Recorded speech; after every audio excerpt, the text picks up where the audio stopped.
Okay, I've been about everywhere except the Buckskinner's Rendezvous and the stuff around the park and the museum.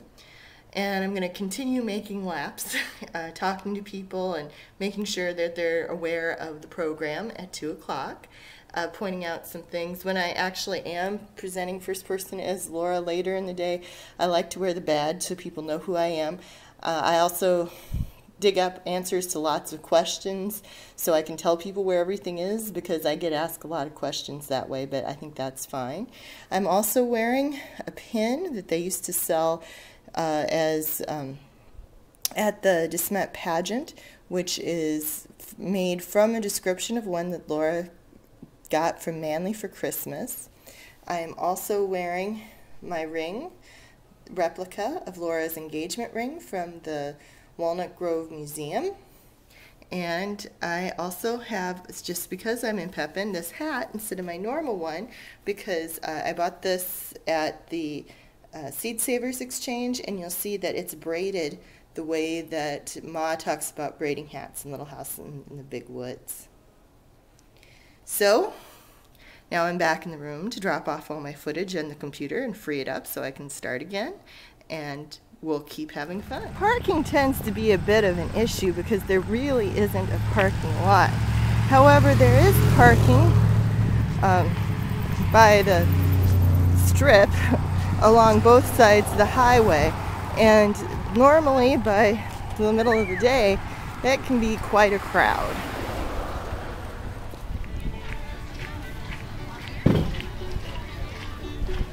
At the picnic shelter, they're making corncob dolls.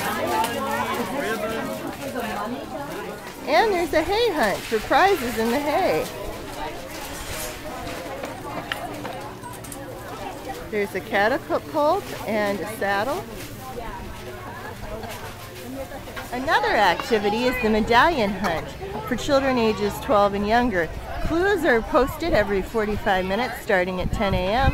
and then they try and find a medallion hidden somewhere around. Here's a list of different items sort of associated with Laura that give you a hint about something around the festivities. At the correct festivity, there will be a sign showing the same symbol and a punch.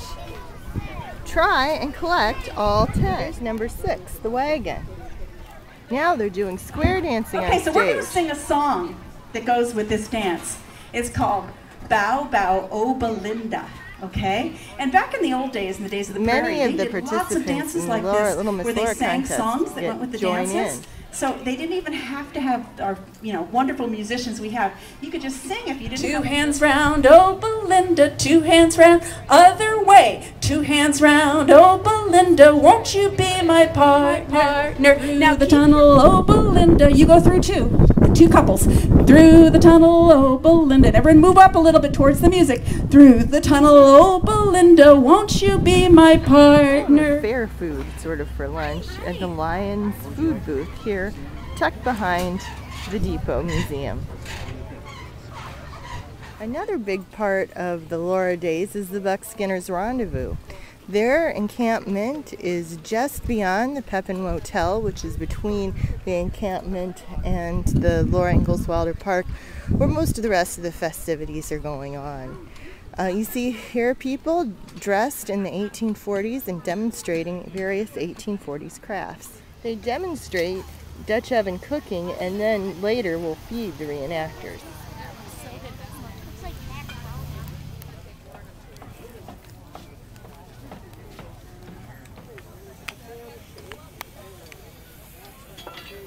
So I'm going to heat this section right underneath the block at the top, and we'll hammer on the end of the tenon, and that'll make the metal shorter and thicker, so it will bind a little more tightly in here.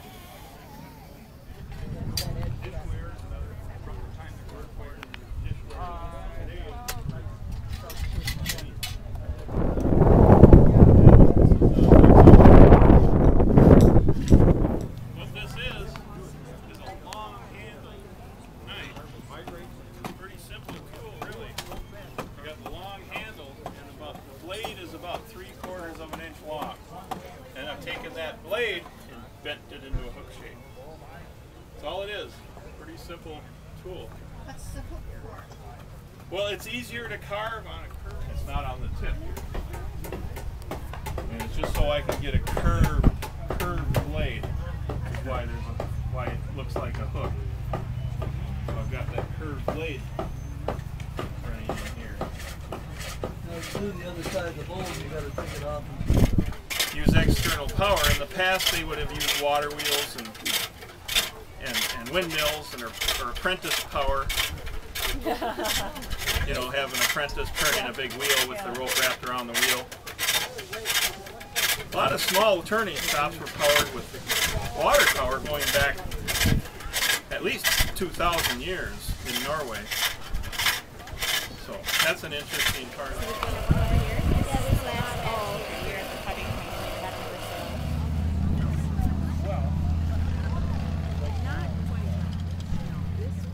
An in-house rabbit is the most wonderful.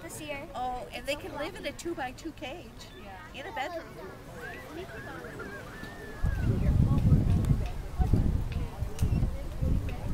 This is a Wilcox & Gibbs sewing machine.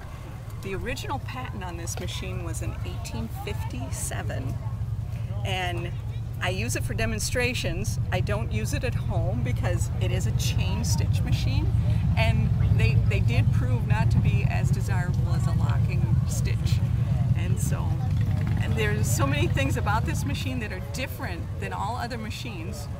The foot, you release it here, and I keep going like this because all other machines, you release it back here, and it actually rotates away from me. It rotates this way, and all other machines rotate towards you. And so I have to really go slowly so that I don't get tripped up. And you can't go backwards. I mean, in any machine, but particularly in a chain stitch machine, you can't go backwards. Except when you want to end, then you have to go backwards one stitch to release the thread and to be able to pull it out. And what else was I supposed to say? Who you are? Oh, my friends call me Nettie. And I have a little sewing business I call Nettie's Needle. And I make all kinds of little things. I make these little mug quilts. And I do full-size quilts also. And I actually sew everything on a Singer Model 201.